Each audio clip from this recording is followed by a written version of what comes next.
क्या मुस्लिम तुष्टीकरण की राजनीति का अंत हो रहा है? क्योंकि अखिलेश जी को भी हर मंगलवार, पहले आप लोग कहते थे कि धर्म पब्लिक में दिखाने की जरूरत नहीं है, लेकिन अब अखिलेश जी भी हर मंगलवार को हनुमान जी की पूजा करने का वीडियो डालने लगे। मौलाना अंसार रजा साहब, आप अब जवाब दीजिए उनकी बातों का, जो उन्होंने बात कही। आप मोर्चा संभालिए, असली वाला वोट बैंक संभालिए, और प्लीज एक दूसरे का अपमान मत कीजिए। अपनी बात इतनी कहिए कि तालियां आपके लिए गूंजे। अंजना जी, मुझे ताली की जरूरत नहीं है, मुझे दुआओं की जरूरत है। और मैं वो बात कहूंगा जो हमारे देश की होगी। हम किसी का ना तो अपमान करेंगे। साहब आप इधर आ जाइए थोड़ा, कांग्रेस के नजदीक। वो कैमरे के हिसाब मैं कांग्रेस के नजदीक रहूंगा, आपके नजदीक आऊंगा, लेकिन अभी टाइम लगेगा। सुनिए, ये देखिए क्या बात करी है, मोहब्बत करेगी असर धीरे धीरे। अंजना जी, एक शेर मैं पढ़ना चाहता हूं आज। अंजना जी, इजाजत है? इजाजत, इरशाद इरशाद। हाँ। नई जुबां नए बाजू निकाल लेता है। अब आप मेरी तरफ देखिएगा, फैज खान की तरफ मत देखिएगा। बस शेर सुनिए हमारा। नए बाजू, नई जुबां नए बाजू निकाल लेता है, नई अदा नए गेसू निकाल लेता है।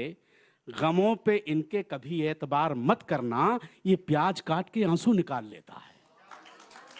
ये जिस महफिल में जाते हैं उसी हिसाब से हो जाते हैं ये। और हम कैमरा देख करके ईमान नहीं बदलते, हम कैमरा देख करके जुबान नहीं बदलते। जो कहने आए हैं वो कह के जाएंगे। हमें अपने मुल्क से प्यार है। हम ना मुख्तार अंसारी के मोहताज हैं, ना अतीक अहमद के मोहताज हैं। हम हिंदुस्तान के संविधान के मोहताज हैं। और मुख्तार अंसारी और अतीक अहमद का जो बार बार भाजपा और आरएसएस इल्जाम मुसलमानों पे लगाती है, हमने कभी उनको नेता नहीं माना, कभी नहीं। अगर माना होता तो आज हम ओवैसी के पीछे पीछे भाग रहे होते।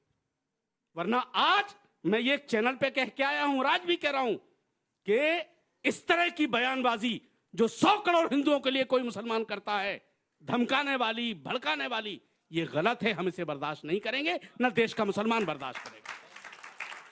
हमें तालियों की जरूरत नहीं। हम थोड़ी देर के लिए हम खुश हो सकते हैं आप, लेकिन जो सच्चाई है, हमारे साथ योगी जी ने जो जुमले इस्तेमाल किए कि अब कोई हिंदू सताया नहीं जाएगा, यही जुमला उन्होंने कहा है ना, कि अब किसी पर ऐसा कुछ बोला है। हाँ। देखिए, यही बोला। वो एक शासक है, उनके लिए हिंदू, मुस्लिम, सिख, ईसाई जितनी कौमें हैं सब बराबर हैं। उनको यह कहना चाहिए था कि अब किसी भी इंसान पर जुल्म नहीं होगा। आप वोट के लिए खाली हिंदुओं को, मतलब मुसलमानों का चारा दिखा के आप हिंदुओं का शिकार करना चाहते हो। आपकी उपलब्धि क्या है 8-9 साल की, वो ला करके वोट लो ना। अब आप ये कहो कि अब कोई माफिया कार पे नहीं बैठेगा, अरे साहब अब ये भी कहो कि अब कोई माफिया पार्लियामेंट में रोएगा नहीं, वो भी तो बोलो। क्यों नहीं बोलते हो? आपके लिए शासक हैं आप, आपके लिए सब बराबर होना चाहिए, तब तो कमाल है। और खाली वक्ती तौर पे हिंदुओं के वोट हासिल करने के लिए प्रभु श्री राम का मंदिर बना कोर्ट के आदेश से। बीजेपी का कोई एहसान नहीं है उसमें, कोर्ट के आदेश से बना है। और किसी मुसलमान ने कोर्ट के आदेश की अवहेलना नहीं की। बन गया, खुशी की बात है। हम दुनिया में जाते हैं, हमें खुशी होती है, हमको हिंदुस्तानी कहा जाता है, हमें अपने मुल्क पर नाज है, अपने देश पर नाज है, देश के कानून पर नाज है हमें। लेकिन जब नाइंसाफी होगी हमारे साथ तो हमें कहना पड़ेगा। आज अगर कहीं 2 मुसलमान जीत जाते हैं तो उनको मिसाल बनाई जाती है, देखो साहब ये किसके साथ जीत गए। अरे यार, हम भी तो भारत के नागरिक हैं, आप हमारी मिसाल क्यों नहीं देते हो? ठीक है, चलिए अब जल्दी से जवाब दीजिए सुधांशु जी। उसके हिंदुस्तान में रहकर हिंदू हित की बात कर दी तो जान जल गई। यही लोग कहते थे कि देश के संसाधनों पर पहला हक मुसलमानों का है। और इतना ही नहीं, राम भक्तों पर मैंने गोलियां चलवाई मुसलमानों को खुश करने के लिए, वो चले तब ठीक था। और जब यासीन मलिक जैसे आतंकवादी को प्रधानमंत्री आवास पर बुलाते थे मुस्लिम तुष्टीकरण के लिए, यह भी ठीक था। हिंदुओं के रामलीला के भरत मिलाप के मंच को जला दिया गया और योगी जी कह रहे हैं अब हिंदुओं के साथ ऐसा नहीं होगा, तो उसमें मिर्ची लग रही है। लेकिन जी यासीन मलिक को प्रधानमंत्री आवास में आप लोग बुलाते रहे।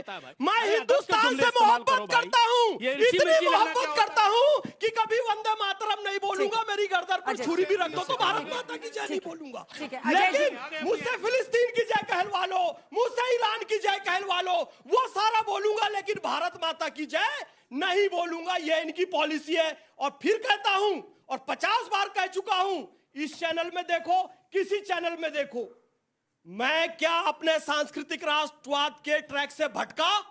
मैंने कभी किसी का तुष्टीकरण किया? ठीक है, चलिए पर्सनल आगे मेरा बढ़ते हैं, भाषण टॉपिक पे आइए, कैसे टॉपिक पे आइए, कहते हैं? टॉपिक पे आइए इस सर, मंच हो पे गया। अलग, उस मंच पे अरे अलग, ये डिबेट उस- आपके बारे में नहीं है उस सर, हो मंच गया। में भी भारत हो माता गया। की जय इतना बोलूंगा, बड़ा मैंने चैनल है, आपको आप तुमको ये रोका, आप मुख्यमंत्री शब्द पर थोड़ी रोका, आगे वापस कि टॉपिक तुम्हारे पर ऊपर आइए। डिबेट। हाँ, चलिए चलिए शुरू होइए, मेरे चलिए। ऊपर टारगेट और देखिए, शेर सुना रहे हो अरे, कि भैया अरे मैंने भाई रुक जाओ। इस मंच पे वो बोला, उस साहब मंच रुक अरे जाओ, कभी नहीं बोलता रुक जाओ, हूं। टोपी हमेशा अच्छी लग रही है भारत माता की आपकी, जय अच्छा। बोलता हूं और बोलता तुम इतने रहूंगा। बड़े नहीं हो कि तुम्हारे बारे में मुझे अरे बोलो। फैज सुनिए साहब, ना, सुनिए। हाँ तो माइक नीचे रखिए, फैज साहब को- टॉपिक पर रखिए, चलिए टॉपिक पर फैज आइए, साहब, टॉपिक पर आइए, इन फैज दोनों को साहब दिखाइए, को सुधांशु भाजपा जी और जल्दी अजय। राष्ट्रीय पदाधिकारी बनाएगी और राष्ट्रीय अध्यक्ष तक के पहुंचे, मेरी शुभकामनाएं इनके लिए। इतना अच्छा राष्ट्रवादी तो हमको लगता है भाजपा में आजकल बहुत कम लोग रह गए हैं। जब रोजगार पूछिएगा तो बात करेंगे घुसपैठिए का, जब आप महंगाई पे चर्चा कीजिएगा तो कहेंगे तुष्टीकरण का, जब बात कीजिएगा कि देश की अर्थव्यवस्था 12% एक साल में कैसे डॉलर के मुकाबले रुपया गिर गया, कैसे पेट्रोल डीजल आगे बढ़ गया है, तो कहा जाएगा कि खाओ मेलोडी, खुद जान जाओगे। अब ये बताओ ना भाई, ये मुद्दा है। गंगा जमुनी तहजीब इस देश की विरासत रही है, आज की नहीं, वर्षों की विरासत है, वहीं के रहने वाले हैं भाई साहब हमारे। क्या उस विरासत पर आप प्रश्न लगाकर सिर्फ सियासत करते हैं? महंगाई भी जो है वो भी अब महंगी हो गई है, उस पर प्रश्न पूछना आज के समय में कि महंगाई पर प्रश्न कैसे पूछा जाए, इतनी महंगाई हो गई। अरे इस पर बात कीजिए ना, आज पर जिए। 1947 में क्या हुआ, नेहरू जी ने क्या किया, गांधी परिवार ने क्या किया, वो बात का प्रश्न है। आज का प्रश्न है कि इस देश में पेट तड़प रहा है लोगों का, रोजी रोटी नहीं है, महंगाई से परेशान है घर का लोग, बच्चे का नीट का जो मामला चल रहा है, भविष्य बर्बाद हो रहा है। प्रश्न इस पर होना चाहिए और इस पर जवाब देना चाहिए, क्योंकि सरकार में आप 12 साल से हैं, घुसपैठिए चिल्लाते हैं।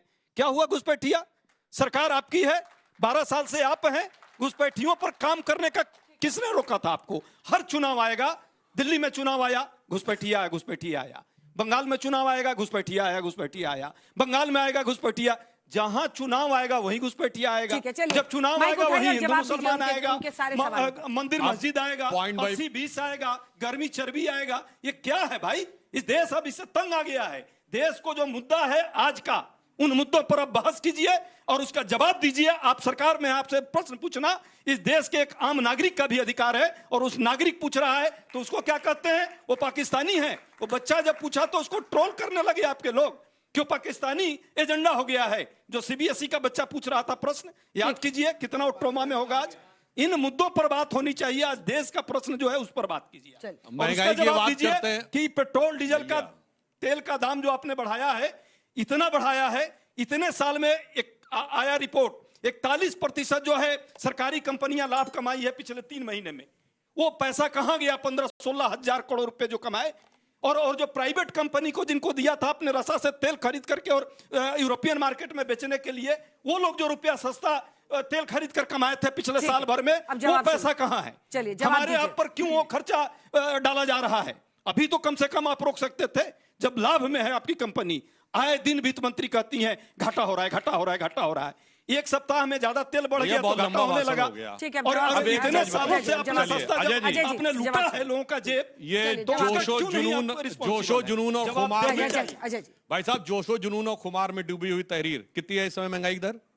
अब दौर पर आके देखिए, देख कुछ नहीं पता आ है, जाते हैं, इतना लंबा भाषण दे दिया है, जनता नहीं पता है। अच्छा चलिए, मत भटकाइए। अब मैं इनको दूसरी बात बताना चाहता हूं, जो इन्होंने बात कही कि बड़ा गंगा जमुनी तहजीब है। तो गंगा जमुनी तहजीब आती कहां से है? पहली बार इसका यूज कब हुआ? मौलाना साहब आप बताइए।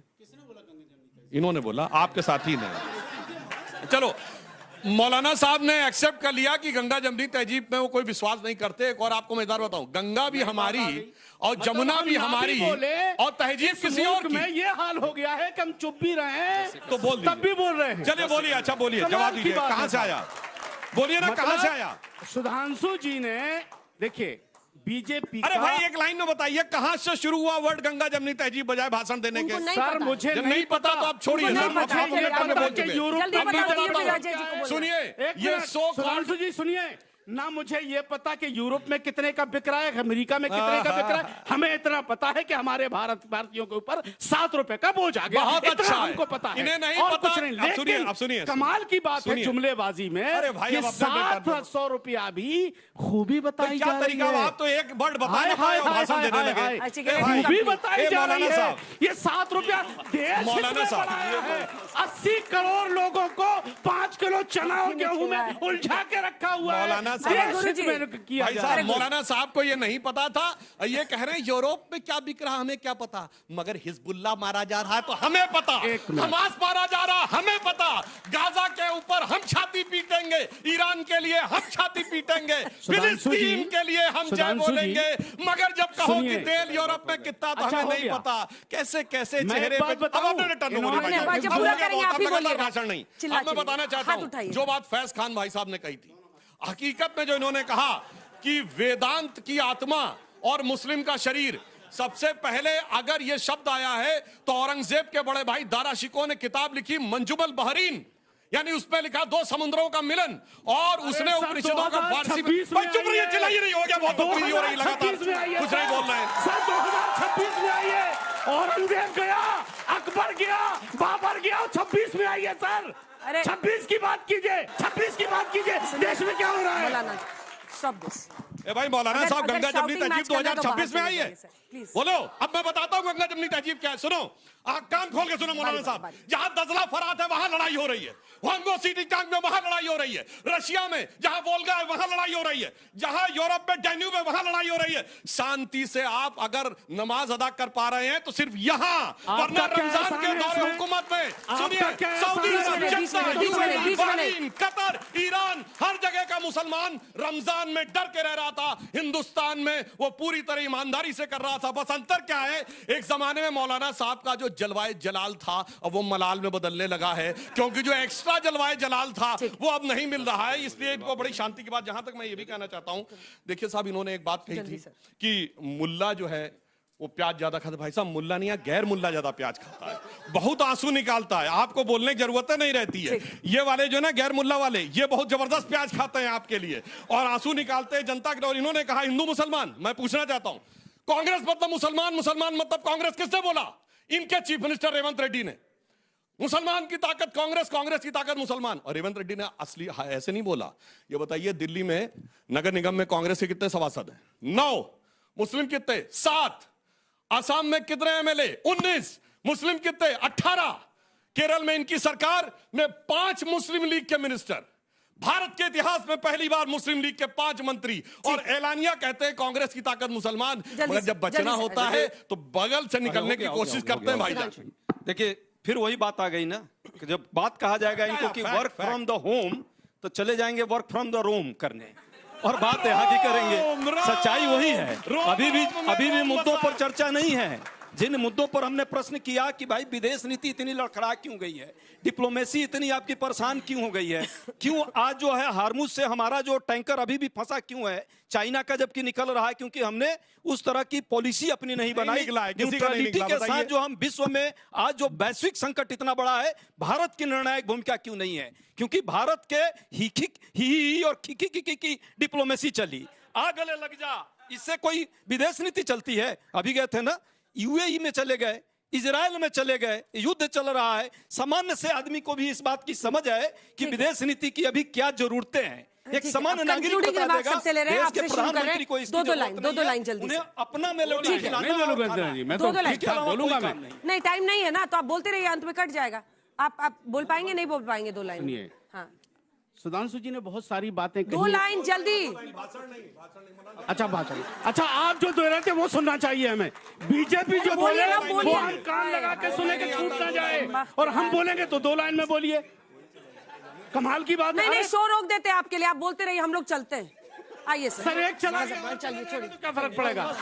बहुत अच्छी बात कही आपने। देखिए, कांग्रेस के प्रवक्ता ने जो बात कही, बंगाल में झालमुड़ी चली और फिर मेलोडी चॉकलेट भी दी गई, इनके कारण मीम बन रहा है कि मैं तो रास्ते से जा रहा था, मैं तो भेल पूड़ी खा रहा था, मैं तो टॉफी खिला रहा था, तुझको मिर्ची लगी तो मैं क्या ठीक है, अजय जी 2 लाइन से। देखिए, सच्चाई तो यही है कि ये सिर्फ नफरती सोच के अलावा कुछ नहीं कर सकते। 12 साल में देश को जो है हिंदू मुस्लिम पर ही लाकर खड़ा ठीक कर है, दिया है। 2 लाइन। विकास से कोई लेना देना नहीं, बच्चों के भविष्य से कोई लेना देना नहीं, देश में अच्छा, क्या टाइम- होना चाहिए टाइम उस पर समाप्त कोई कीजिए, लेना चलिए। देना। इन्होंने हिंदू मुस्लिम कहा, हम हिंदू मुस्लिम दोनों करते हैं, ये सिर्फ मुस्लिम मुस्लिम करते हैं। इनके लिए एक लाइन बोलना चाहता हूं, कश्ती भी नहीं बदली और दरिया भी नहीं बदला, पर इन डूबने वालों का जज्बा भी नहीं बदला है। शौक के सफर ऐसा, एक उम्र हुई हमने, मंजिल भी नहीं पाई, रास्ता भी नहीं बदला। हल्ला बोल में इतना ही।